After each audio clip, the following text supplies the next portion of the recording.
HVAC temp rise formula to measure airflow cubic feet per minute plus safe voltage and amperage testing on electric strip heaters in air handlers.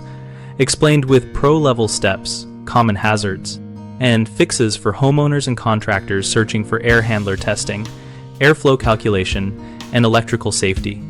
Start by calculating airflow cubic feet per minute from the temperature rise.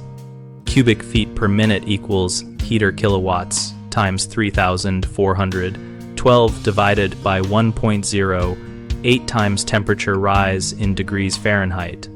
Measure supply and return air temps at stable heat to get an accurate rise. Confirm the total kilowatts actually energized by checking the sequencer or control board staging, because not all strips may be on during testing. Use a high-quality digital thermometer with a fast response probe. Place it at least 3 duct diameters downstream of the electric heat to avoid stratification, and seal any test port to stop leakage. For voltage, set up with power off, preattached magnetic or alligator leads to measure line to line and line to neutral as required by the nameplate, then re-energize only when your hands are clear. For amperage, use a true root mean square clamp meter, zero it, clamp around each leg individually, and compare measured amperage to nameplate full load amperage per stage to verify proper sequencing. If measured amperage is low compared to expected, check for open heat elements, failed sequencers, or high resistance connections. If high, look for low voltage causing increased current per stage count, duct restrictions causing overheat, or miswired elements. After recording volts and amps, de-energize, remove leads, and perform a visual inspection for discoloration on lugs, melted insulation, and loose set screws.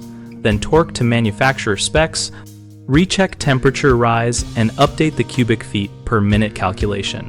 If airflow is low, adjust blower tap, variable speed profile, or correct duct static pressure issues. One of the biggest mistakes in electric strip heater testing is measuring with hands inside the air handler while live, which leads to arc flash and shock. The fix is to lock out and tag out, pre-install alligator clips and clamp positions with power off, step back, then re-energize only for readings, and de-energize before moving anything. Another common issue in airflow calculation using the temperature rise formula is using return and supply temps too close to the heater, creating stratification error.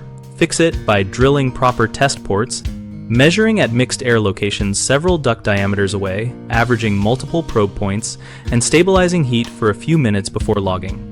A frequent search engine optimization topic is misinterpreting expected amperage versus nameplate full load amperage per stage, leading to wrong diagnostics.